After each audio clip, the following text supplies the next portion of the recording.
Are you ready? Yes. Law number 1, the law of significance. The law of the significance says 1 is too small of a number to achieve greatness. Let me put it another way. I love this expression. You may be good, but you're not that good. Every once in a while I run into people, and a person will come up to me and they'll say, John, and they'll say this kind of in a bragging way. They'll say, I'm a self-made man. And I know when they say they're a self-made man, they want me to congratulate them. They want to say, oh, my goodness, that's wonderful. And so when they tell me they're a self-made man, I always tell them the same thing. I look at them and say, oh, that's too bad. And it just kind of sucks air out of them. You know what I'm saying? And because that's not what they were expecting. And I said, because if you've made everything yourself, you haven't made much. In fact, I give you a challenge today on this law of significance. And here's the challenge. It's in your notes. Name one significant accomplishment that was a result of only one person's effort. You can't do it. You can go throughout history and look at the men and the women who have marked our world for either good or bad. And I promise you, if they did something that was significant, they had a team around them. It's just that simple. Now, this law, in fact, all the laws of teamwork, I could go back and tell you where I learned the law. And where I learned this law of teamwork was on my 40th birthday back in 1987. You see, I turned 40, and when I did, I didn't have a midlife crisis. I didn't have time for that. But as I turned 40, I began to look at my life. And I began to say, John, you haven't accomplished near what you need to accomplish, not what you want to accomplish. And I went into, for me, a couple days of depression. And I thought, okay, John, if you're halfway through your life, how are you going to achieve all that you want to achieve? It was on my 40th birthday that I realized, and when I wrote the 21 Irrefutable Laws of Leadership, one of the laws I wrote was the law of inner circle, which says those who are closest to you determine the level of your success. It was on my 40th birthday that I realized that if I was going to accomplish what I wanted to accomplish, I was going to have to develop a team around me. Does this make sense? Yes. And on my 40th birthday, I made that commitment. I said my number one responsibility and my number one priority from this time on is not to write another book, although I want to write more books. It's not to speak at another seminar, although I want to do seminars. Not to do another training video, although I want to do all those. My number one responsibility is to develop a team around me. And I can say, in my life for the last 14 years, that has been the top priority. That has been my number one commitment. Now, what I want to do in this law of significance is I really want to help you. I want to help all of us understand how important this is. So let me illustrate this for a moment, okay? My name's John. What's your name? Gene. Okay, Gene. Well, now let me ask you a question, Gene. Here's how this works.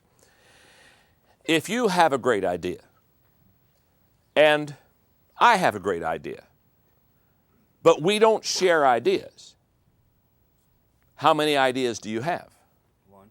You've got one. That's exactly right. And I have one. Now, let me go a little farther on this. If you have a great idea and I have a great idea, and we sit down over a cup of coffee and we share with each other the great idea, now how many great ideas do you have? We have 2. That's exactly right. You've gone from 1 to 2 because of teamwork. Now, that's a very simple illustration. In fact, in that kind of an illustration, there's only 2 people involved. But what would happen? What would happen if, let's say, for example, this is my team right here. I've got 4 players on my team. Now, what would happen if we get together and I have a great idea and you have a great idea and all of us have a great idea and we get to the table and we all begin to put our great ideas out on the table? What's your name? Bobby. Now, if we do that, Bobby comes to the table with 1 great idea and Bobby leaves the table with 5 great ideas. You see, teamwork begins to multiply your effectiveness. That's why you cannot do anything significant on your own. So when you're kind of bragging on the fact that you're a self-made person and that you're doing this and you're working hard and you're spending a lot of time and energy and hours on a project, just understand, the only way that you're really going to be effective, the only way that you're really going to accomplish a lot is by bringing around you and developing a good team. Now, so you ask me, just say, John, this seems simple. I mean, one idea, good idea, now we got 2 ideas. Why don't I do this? Good question. I think there are several reasons why we do it ourselves instead of develop other players to be on our team. And I'm not going to give you all of them, but I'll give you 9. It's not the complete list, but it's close. Number 1, insecurity. Isn't this true?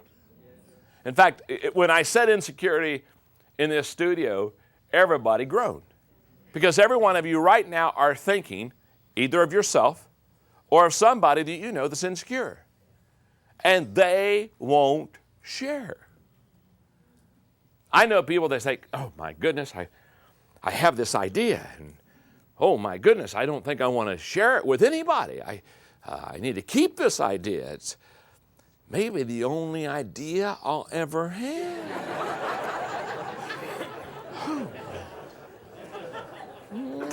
Just kiss that idea and they polish that idea and, hide that idea. And they wonder. They wonder why they're never successful. Remember this. You will never rise higher than your insecurity. That's a fact. Many years ago, I did a leadership tape entitled How to Get Out of Your Own Way. And the whole thesis of the tape was, don't worry about the competition. Most people blow themselves up. Don't worry about somebody beating you.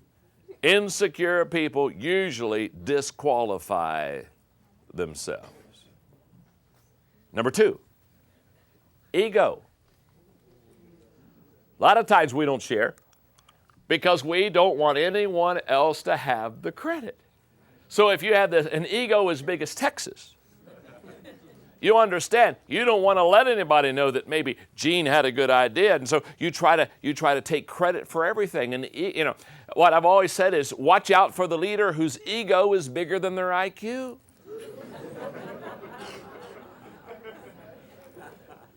Number 3, fear. Many times we feel vulnerable when we share. Many times we feel vulnerable when we bring people around. And what if they don't do it as well as I would do it? And if I pass this out or if I delegate this, what happens if they mess it up? And I always say to people, don't worry about that.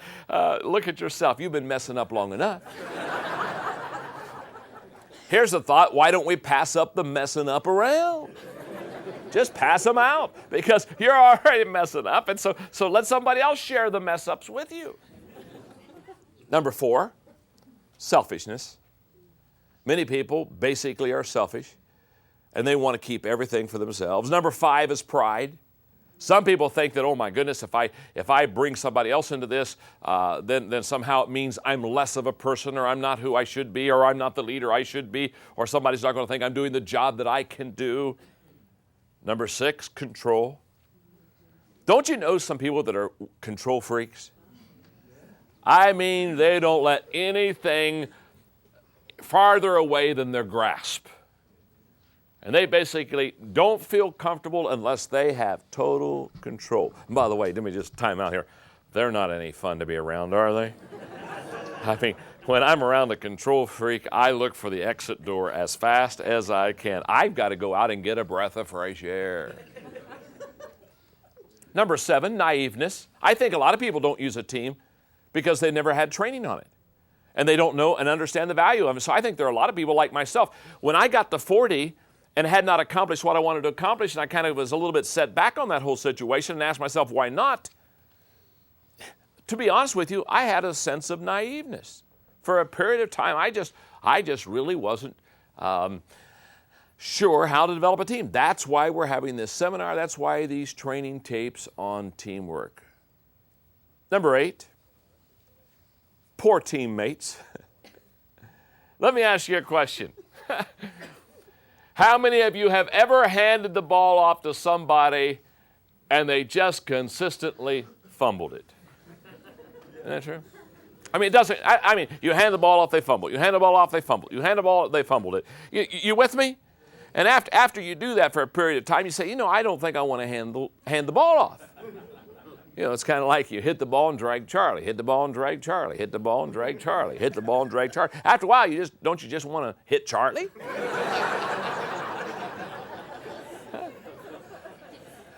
I mean, after a while, you say, Charlie, come on, boy, come on. Well, what I'm here to say to you is very simple. Every one of us have had bad experiences with handing the ball off to a teammate. Is that not true? Our problem is not that we had a bad experience. Our problem is we let the bad experience stop us from developing teams. How many times have you heard the expression, I would rather do it myself? If the job is to be done right, you gotta do it yourself. Huh?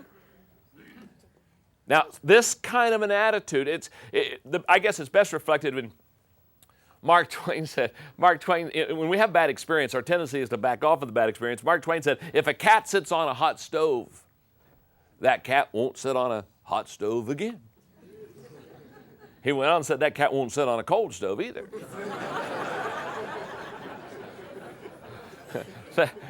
That cat just don't like stove. Well, that's what happens when we have a bad experience. And every one of us has had bad experiences with team players.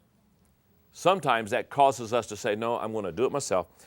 And then I think also, there's one more reason I think we do it ourselves, and that is a lack of training. I think a lot of times, nobody has ever taught us how to train and develop people. Let me give you background. Let me give you the process that I went through in developing a team. Now, my background is in the pastorate. And so when I realized that I needed to have the help not only of the lay people in the congregation, but I also needed to get a staff, and the church grew to the place I needed to get a staff, I'll never forget.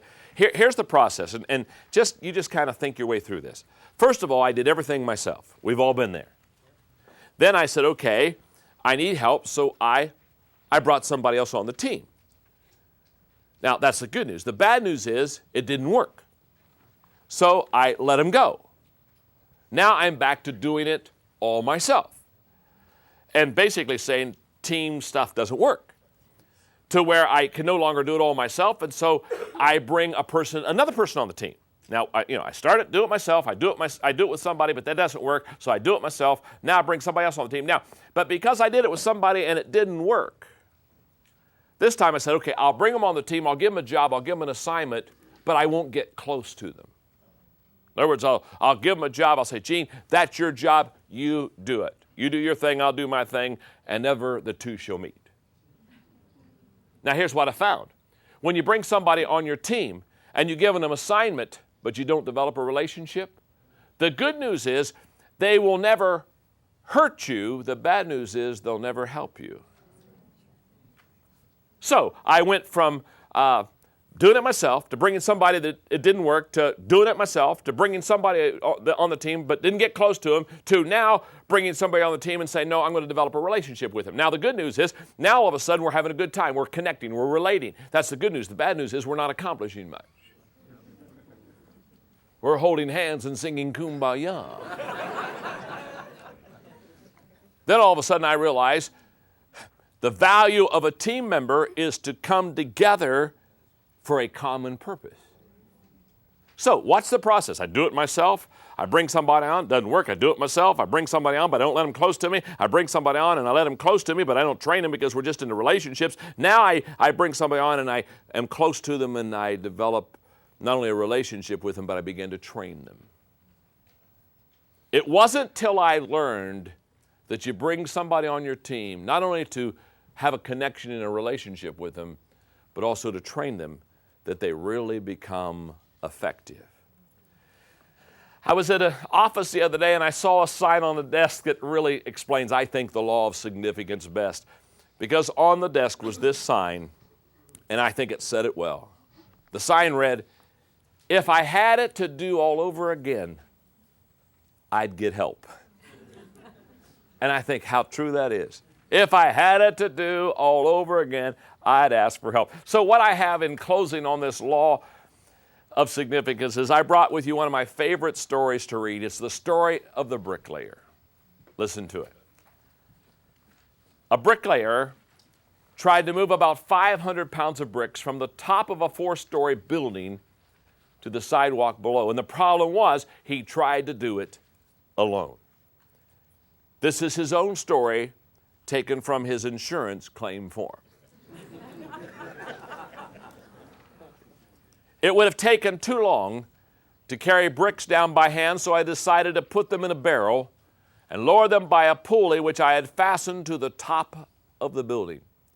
After tying the rope securely at ground level, I then went up to the top of the building. I fastened the rope around the barrel, loaded it with bricks, swung it out over the sidewalk for the descent. Then I went down to the sidewalk and I untied the rope, holding it securely to guide the barrel down slowly. But since I weigh only 140 pounds, the 500-pound load jerked me from the ground so fast that I didn't have time to think of letting go of the rope. And as I passed between the second and third floors, I met the barrel coming down. This accounts for the bruises and the lacerations on my upper body. I held tightly to the rope until I reached the top where my hand became jammed in the pulley.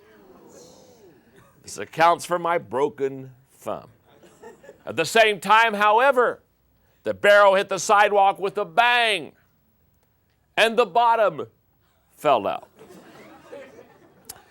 With the weight of the bricks gone, the barrel weighed only 40 pounds.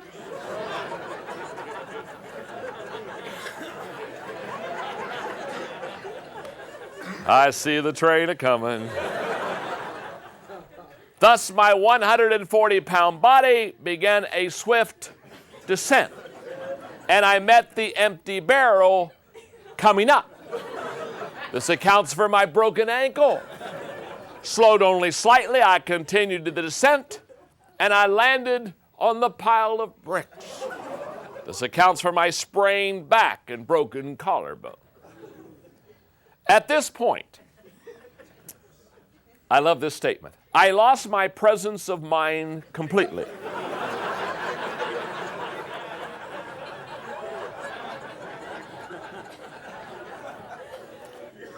That's debatable. I lost my presence of mind completely, and I let go of the rope.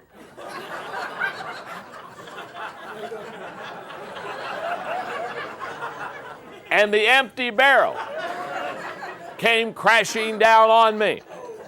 This accounts for my head injuries. And as for the last question on your insurance form, what would you do if the same situation arose again? Please be advised that I am finished trying to do the job all by myself. Now, this is what happens when you try to do the job alone. And the law of significance says one is too small of a number to achieve greatness.